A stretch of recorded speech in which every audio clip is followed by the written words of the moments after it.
반갑습니다. 여러분들의 투자가 행복했으면 좋겠습니다. 캐시메이커 문서진입니다. 오늘 영상은 나노신소재 주주님들이 좀 많이 걱정하고 계실 것 같아서 제가 좀 주말이라도 좀 급하게 그냥 영상 올려봅니다. 뭐 편집 이런 거 없고 그냥 일단은 급하게 올려봅니다. 보니까 지금 일요일이기도 하니까 그 주말이잖아요. 지금 토, 일 이렇게 나오고 나니까 리포트 같은 것들도 지금 거의 안 나와요. 이제 내일 되면 많이 쏟아져 나오겠죠. 그래서 일단 시장에서 어떻게 생각하는지가 잘 모르는 거죠. 그러니까 많은 개인 투자자분들이 뭐 지금 찾는 것들이 대부분 이런 뭐죠? 종목 종토방이죠. 이런 데 들어가 보시는데 종토방은 뭐 다 거기 들어가 봐야 뭐 여러분들 듣는 거 다 이제 부정적인 이야기밖에 없을 거니까. 거기 원래 그렇잖아요. 예. 남 잘 되는 꼴 원래 못 보는 겁니다. 그런 건 들어가는 게 아니에요. 아무튼 그렇고 또 실제로도 유튜브 같은 경우도 정보가 거의 없을 겁니다. 왜냐하면 뭐 언론사라든지 그다음에 지금 증권사 같은 경우가 뭐지? 의견을 내놓고 있지 않잖아요. 그러다 보니까 뭐 속된 말로 좀 이제 유튜버들 중에서도 실력 있는 분들은 또 있긴 한데 또 그렇지 않은 많은 대다수 분들이 대부분 그런 것들 나오고 다 우라카이를 하잖아요. 우리 속된 말로. 우라카이 할 게 없으니까 지금 영상이 안 나오는 것 같아요. 그래서 조금 걱정하실 것 같은데 그래서 이제 그런 영상도 많이 없다 보니까 제가 인제 주말이라도 일단 저라도 제 의견이라도 한번 올려 드려야 되겠다라는 생각에 일단은 올리게 됐습니다. 이건 다시 한번 얘기하지만 어디까지나 제 개인적인 의견입니다. 저는 참고로 나노신 소재를 여전히 좋게 봅니다. 그리고 저희 고객들이 나노신 소재를 아직 들고 있다라는 거. 물론 뭐 저희의 나노신 소재의 평단가는 굉장히 낮죠. 왜냐면 저희는 2년 동안 투자 기간이 2 년이나 됐으니까 여전히 저희는 평단가도 낮고 뭐 어차피 장기 투자할 거라서 저희도 좀 중간에 또 수익 실현도 한 번씩 했기 때문에 뭐 저희는 큰 문제를 생각하고는 있지는 않지만 그래도 최근에 많이 들어오신 분들 그러니까 나노신 소재를 최근에 사신 분들은 분명히 많이 걱정하실 것 같아서 이번 실적과 관련된 부분을 제 평가 제가 생각하는 기준에서 한번 분석을 해 보도록 하겠습니다. 일단 먼저 결과부터 보면 실적은 부진한 건 뭐 이거는 뭐 부정할 수 없잖아요. 지금 일단 기본적으로 매출만 딱 놓고 봐도 전년 동기 대비해 가지고는 한 6% 빠졌습니다. 그다음에 영업이익이 이제 조금 이제 충격이죠. 영업이익 같은 경우는 거의 뭐 반토막 났다라고 보시면 됩니다. 그러니까 전년 동기가 한 36억 이었는데 이번이 20억 이니까 거의 반토막이 났다라고 보시면 될 것 같고요. 자, 그다음에 중요한 건 이거죠. 그런데 이게 이제 시장 예상치가 어떻냐라는 게 또 중요하잖아요. 이 시장 예상치를 보면 일단 시장의 전망은 매출이 한 217억 정도 나올 거고 영업이익이 한 40억 정도 나올 것 같아. 그래서 영업이익률은 한 18.4%. 요것도 좀 빠졌습니다. 원래 평균적으로 한 20% 정도 나오는데 제가 보기에는 환율 효과를 감안한 것 같대요. 어쨌든 그래서 한 요 정도 나올 것이다라고 생각을 했어요. 근데 실제로 까보니까 매출도 엄청나게 많이 줄었고 그러니까 명업이익이 이제 확실하게 뭐 거의 반토막 났죠. 예상치보다. 그다음에 그러다 보니까 영업이익률이 굉장히 많이 떨어졌습니다. 자, 이것 때문에 분명히 실적은 쇼크라고 보면 돼요. 어닝 쇼크라고 보면 됩니다. 그러면 이제 당연히 월요일장은 좀 걱정이 되겠죠. 급락에 대한 우려감이 있다. 뭐 나올 수 있을 것 같습니다. 나올 수 있을 것 같은데 그런데 이걸 한번 보자고요. 그럼 실적의 질을 한번 우리가 보자고. 이걸 인제 분기 보고서를 한번 봐 보면 뭐 딴 거는 다 나오니까 핵심은 우린 그거잖아요. 자, 나노신 소재를 우리가 투자하는 이유가 뭡니까? 나노신 소재는 반도체 CMP 슬러리 때문에 아니잖아요. 어. 디스플레이 아니잖아요. 스마트폰용 방열 시트 여기에 성장성 때문에 아니잖아요. 뭡니까? 예. CNT잖아. CNT 도전제. 여기에 대한 우리가 기대감으로 이걸 투자하는 거지 않습니까? 그러면 이걸 보자고요. 그러면 기대하고 있는 그리고 나노신 소재가 멀티플을 받고 있는 주요 요인이 부진하게 나왔냐 안 나왔냐를 보면 될 것 같아요. 한번 보죠. 일단 기본적으로 실적이 빠진 이유는 명확하게 나오죠. 자, 디스플레이 사업부에서도 전년 동기에 비해서 많이 빠졌고 그다음에 반도체 쪽의 미스가 가장 큰 것 같아요. 반도체 쪽의 미스가 꽤 크게 나왔습니다. 반도체 쪽의 미스가 꽤 크게 나왔고 그다음에 기능성 소재라고 하는데 이건 딴 거 아니라 이게 지금 매출이 거의 제일 많았잖아요. 이게 뭐냐? 스마트폰 쪽. 스마트폰 쪽 방열 시트라든지 그 필름 관련 쪽입니다. 그래서 이쪽이 많이 나온 건데 다들 아시는 것처럼 이것도 많이 실적이 빠졌습니다. 스마트폰이 생각보다 많이 안 팔렸으니까 그런 거겠죠. 그다음에 근데 성장한 걸 보면 태양전지 이거 중공실리카 관련 쪽인 것 같은데 요건 올라왔어요. 그럼 이 말은 아 태양광 업황 좋구나라는 걸 알 수 있고 가장 중요한 거 여기 보신 것처럼 2차 전지 관련 매출 역시도 자 증가를 했습니다. 보이시죠? 2차 전지 관련 매출 증가를 했다라는 거죠. 다만 여기서 제가 좀 아쉬운 건 아 이게 그러니까 시장 예상치를 많이 미스한 이유는 저 이건 것 같아요. 일단 기본적으로 반도체 쪽의 미스가 생각보다 많이 나온 것 같아요. 반도체 쪽의 미스가 생각보다 많이 나왔고 그다음에 이 CNT 노전제와 관련된 쪽의 매출이 생각보다 덜 나온 것 같아요. 시장에서는 이거는 제 생각에는 80억 정도는 본 것 같거든요. 이거 한 80억 정도 보고 예.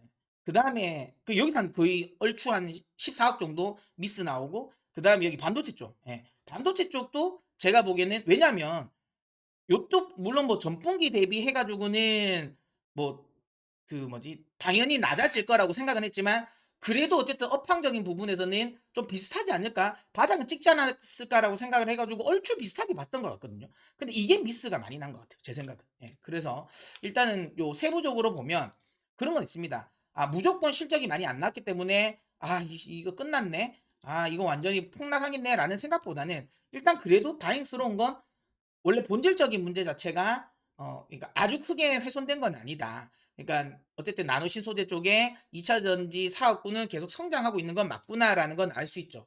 다만 이번에 영업 위기라든지 그다음에 여기 실적 성장성을 감안했을 때 우리가 여기서 유추해 볼 수 있는 건 있죠. 아, CNT 도전제 특히 이 CNT 도전제가 생각보다는 지금 적용하는 셀 업체들이 우리의 기대감보다는 좀 더디구나. 많지는 않구나라는 걸 알 수 있는 거고. 그다음에 1 분기가 확실하게 전기차가 잘 안 팔렸구나라는 걸 알 수 있는 것 같아요. 근데 이거는 나노신 소재뿐만 아니에요. 여러분 지금 최근에 실적 발표를 했던 대부분의 2차 전지 관련 종목들을 보면 1 분기 실적이 생각보다 잘 안 나왔습니다.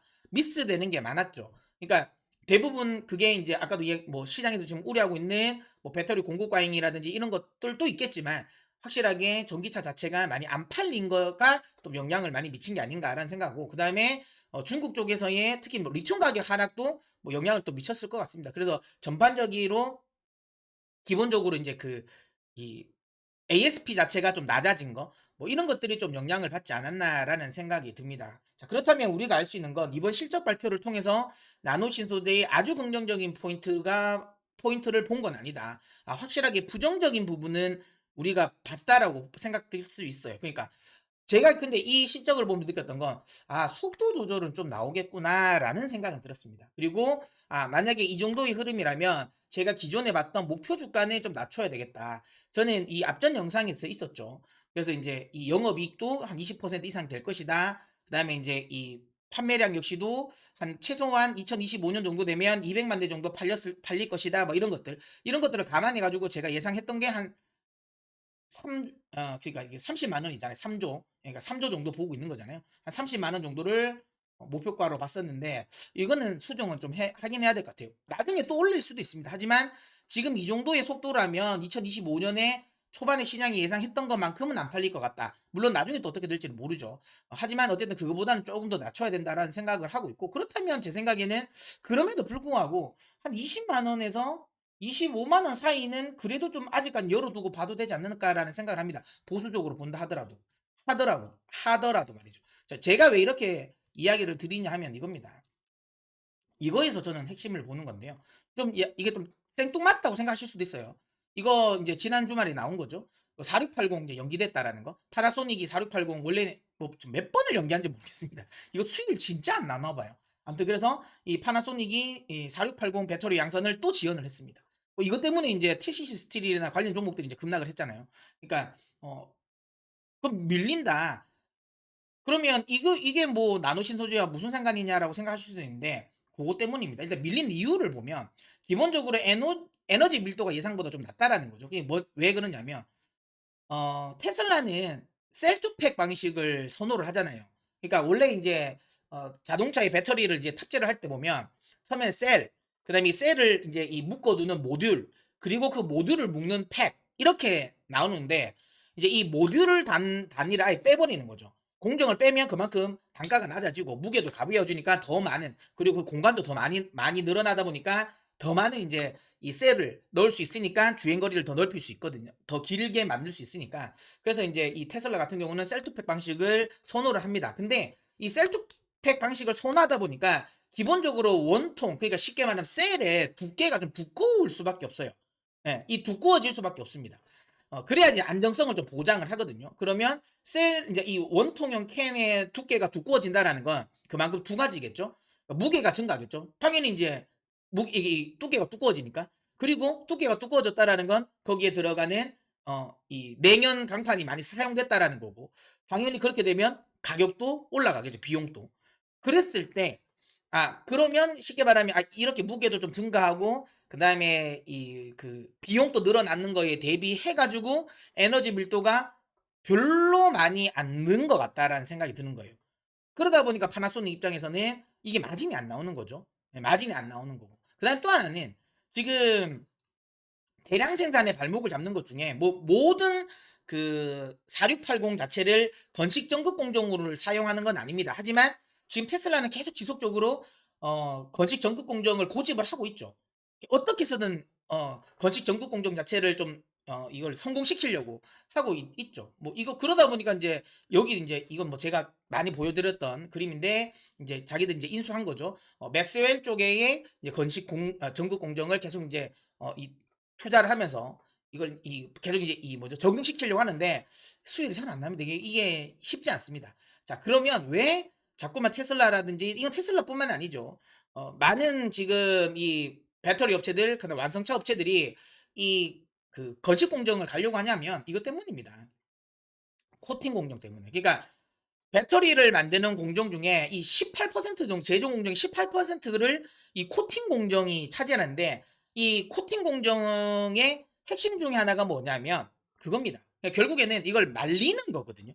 그러니까 믹싱, 코팅은, 그러니까 이 코팅 공정 이거 보이시죠? 요게 요렇게 되는 걸 보시면 돼요. 처음에 요 앞전의 단계가 뭡니까? 이 코팅 공정 앞 단계가 믹싱 공정이잖아요. 그러니까 요 활물질 넣고 도전제 넣고 그다음에 바인더 넣어가지고 요 챔버에 넣고 이렇게 막 섞는 거잖아요. 여기에 솔벤트죠. 예, 솔벤트를 넣어서 막 섞어 놓는 거죠. 그리고 이걸 쭉 롤프레스 쪽으로 가면서 코팅을 시키는 겁니다. 근데 이게 엄청 길어요. 엄청 길고 이렇게 넘어가는 과정에서 얘를 말려야 됩니다. 왜냐하면 이 솔벤트가 남아 있으면 안 되잖아요. 이 솔벤트를 건조를 시켜야 된단 말이죠. 근데 이 공정이 엄청 깁니다. 전체 배터리를 만드는 공정 중에 이 공정이 제일 길어요. 시간이. 공정상 시간이 제일 깁니다. 그리고 아까도 보이신 것처럼 7, 8%는 차지합니다. 굉장히 비용도 많이 들어요. 그러다 보니까 이 건조 공정이 빠지면 배터리 제조 그러니까 이 단가도 낮출 수 있고 그다음에 생산 속도도 늘릴 수 있죠. 그러다 보니까 그러면 이렇게 슬러리에 믹싱하는 게 아니라 그냥 파우더 자체를 그냥 요런 식으로 그냥 파우더 자체를 그냥 바로 코팅시키자라는 게 건식 전국 공정이거든요. 요런 방식입니다, 요거. 예. 이거는 이제 맥스웰 거는 아니고요. 우리나라 쪽도 이걸 많이 합니다. 예, 잘 압니다. 이 기술력도 많이 가지고 있어요. 근데 각각의 이제 기술력이 다 다르긴 한데 어쨌든 예. 요거는 이제 독일 쪽의 거. 이건 이 프라운드 허퍼 거. 예, 요쪽 이제 연구소에서 나오는 건데 요런 식으로 파우더 자체를 요렇게 흘려보내고 그거를 이제 압연해 가지고 바로 그냥 호일판에 딱 압착시켜서 딱 코팅시켜서 이제 내는 거. 이렇게 되면 건조 공정이 없어지거든요. 요거를 하려고 하는 게 이제 건식 전국 공정인데 어쨌든 지금 계속 이 테슬라는 이걸 고집을 합니다. 그러다 보니까 이제 수율이 좀 잘 안 났다라고 보시면 되는데, 자, 여기서 그러면 근데 이게 왜 나노랑 무슨 상관이냐라고 하실 수 있는데요. 그겁니다. 자, 일단 첫 번째. 건식 전극 공정을 하기 위해서는 기본적으로 도전제도 활물질은 어차피 그거예요. 여러분. 어차피 여기서 활물질은 어차피 그냥 파우더예요. 분말이에요. 이거를 건식 전극 공정에서 활물질 자체를 변경시킬 건 하나도 없어요. 하나도 없습니다. 그리고 바인더도 이 건식 전국 공정 쪽에서의 바인더도 그렇게까지 많은 기술력 장벽은 아니에요. 그럼 뭐가 장벽이냐면 도전제입니다. 도전제. 그러니까 도전제가 말 그대로 그냥 만약 예를 들어 파우더만 원래도 도전제 CNT 자체는 그냥 일반 파우더잖아요. 파우더인데 이 파우더를 왜 분산제로 만듭니까? 여기에 골고루 잘 분산하기 위해서잖아요. 그냥 파우더식으로 그냥 때려 넣어 버리면 이게 분산이 안 되니까 그래서 뭐 물이라든지 아니면 기름을 섞어 가지고 이제 분산제를 만드는 거잖아요. 그럼 이거 자체가 뭐예요? 맞죠? 이거 자체가 수용성이잖아. 이게 물이잖아, 물. 일반 수분 있잖아. 그러니까 습식이잖아, 습식. 그러다 보니까 그 도전제가 이 건식 전국 공정에 맞아야 됩니다. 그런데 아시는 것처럼 지금 나노신 소재는 이 건식 전국 공정에 적합한 또 CNT 도전제 분산제를 또 생산하고 있죠. 그러다 보니까 이런 쪽으로 테슬라가 계속 이런 쪽으로 지금 고집을 하고 건식 전국 공정 쪽으로 계속 이제 이런 배터리 제조사들이 이쪽으로 계속 가려고 하는 방향성을 본다면 거기에도 쉽게 말하면 지금 이 나노신 소재는 잘 대응이 돼 있는 회사다라고 보시면 되고요. 자, 그다음에 그러다 보니까 지금 시장에서 얘기하고 있는 건 이거잖아. 이번에 파나소닉이 4680이 이거 안 된다. 4680 이거 안 된다라고 하니까 지금 떠오르는 게 뭐예요? BMW이 지금 하고 있는 거 뭐다? 4680 안 되고 우리가 해보니까 4695 정도는 돼야 되겠더라. 아니면 46120. 예. 이 정도는 돼야지 야 효율이 나오더라라고 이야기를 하고 있어요. 그래서 BMW는 4680이 아니라 4695를 적용을 하죠. 물론 이건 안타깝게도 우리나라 회사는 아니죠. 아니다, 이것도 우리나라 회사라고 볼 수 있다. 왜냐하면 합작법인이니까. SK온이랑 합작법인이죠. 이브 에너지 중국죠. 그러니까 이브 에너지 거를 받습니다. 이 원통형. 이렇게 따지면 삼성 SDI가 좀 아쉽죠. 아무튼 그렇습니다. 근데 삼성 SDI도 납품을 할 거예요. 원래 대부분 이런 완성차 업체들은 이 서플라이 체인을 하나로 솔밴드로 두지 않습니다. 그럼 가격 협상도 안 되는데 생산도 원활치 않고 그래서 항상은 이제 두세 개 정도를 여러 개 다변화를 하려고 하죠. 그러니까 뭐 크게 문제되는 건 아닌데 어쨌든 지금 현재 BMW 같은 경우는 4695를 쓰려고 합니다. 4695를 왜? 앞서 이야기 드렸잖아요. 기본적으로 셀투팩으로 넘어가는 이런 공정 과정에서 어쩔 수 없이 배터리 그러니까 이 캔은 원통형 캔 자체는 두꺼워질 수밖에 없다.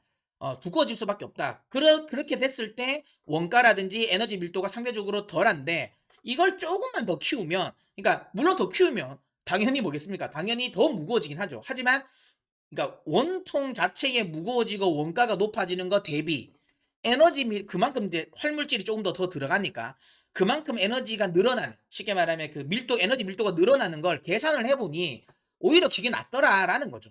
이게 더 낫더라. 물론 4690으로 하면 배터리 자체가 이게 조금 더 높아지잖아요. 그러니까 이제 차체도 조금 더 높아지고 그렇게 되면 또 공기 저항도 많이 맞긴 한데 어쨌든 이런 거 다 감안해도 보니까 4680보다는 4690이 훨씬 더 남더라.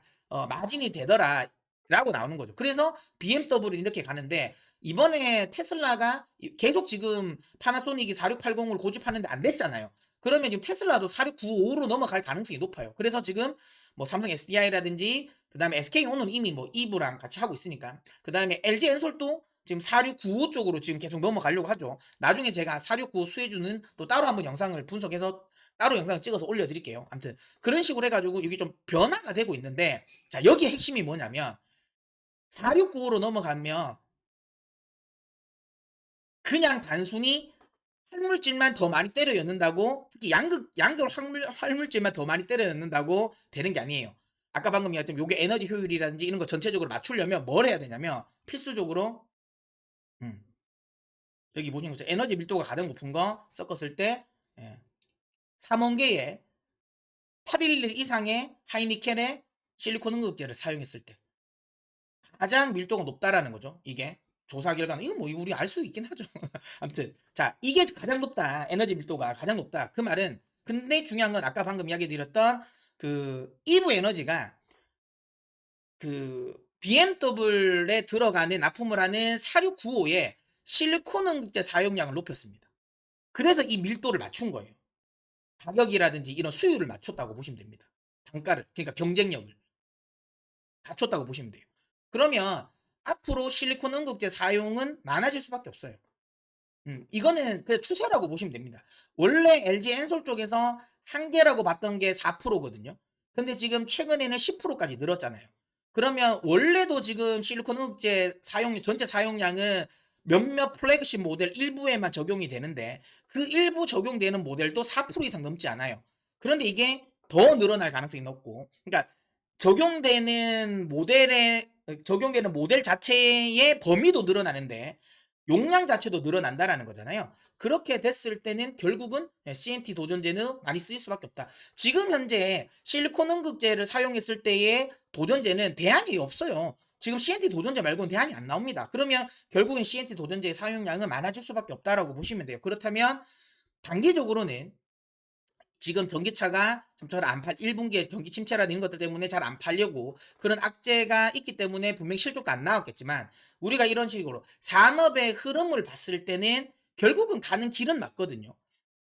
그러면 나노 신소재의 어쨌든 실적 같은 경우는 계속 늘어날 수 있는 건 맞다. 그러니까 실적이라든 이런 모멘텀의 방향성이 없어진 건 아닌 것 같아요. 그러니까 1분기 실적만 놓고 봐서. 그래서 그러니까 너무 실망할 필요는 없다. 장기적인 이런 관점에서. 다만, 이제 여기서 이제 이 선택은 하셔야 될 것 같아요. 저희처럼 장기 투자를 생각하시는 분들은 차트를 보고 설명드릴게요. 장기 투자를 생각하시는 분들은 지금은 들고 가는 게 맞습니다. 참는 게 맞고요. 오히려 저는 떨어지면 추가 매수 가능하다 라고 생각합니다. 아니면 내가 평소에 나노신 소재를 좀 봐왔던 분들, 평소에 난 나노신 소재 좀 사고 싶었던 분들은 오히려 떨어지면 저는 매수의 기회라고 생각을 하거든요. 오히려 매수의 기회를. 그래서 저는 기본적으로 12만 원까지는 열어둬야 됩니다. 그러니까 이까지는 빠질 수 있다고 생각하시고, 어, 근데 중요한 건 여기서부터 이까지면 그냥 20만 원만까지 가도 여러분 50%가 넘어요, 수익률이. 그러니까 이거 충분히 제가 보기에는 공략 가능한 종목이라고 생각하거든요. 그래서 어쨌든 이렇게 보시면 되고요. 다만 나는 성향 자체가 단기다. 그러니까 한 달 안에 내가 쇼부 못 치면 나는 안 한다라고 하면 하시면 안 돼요.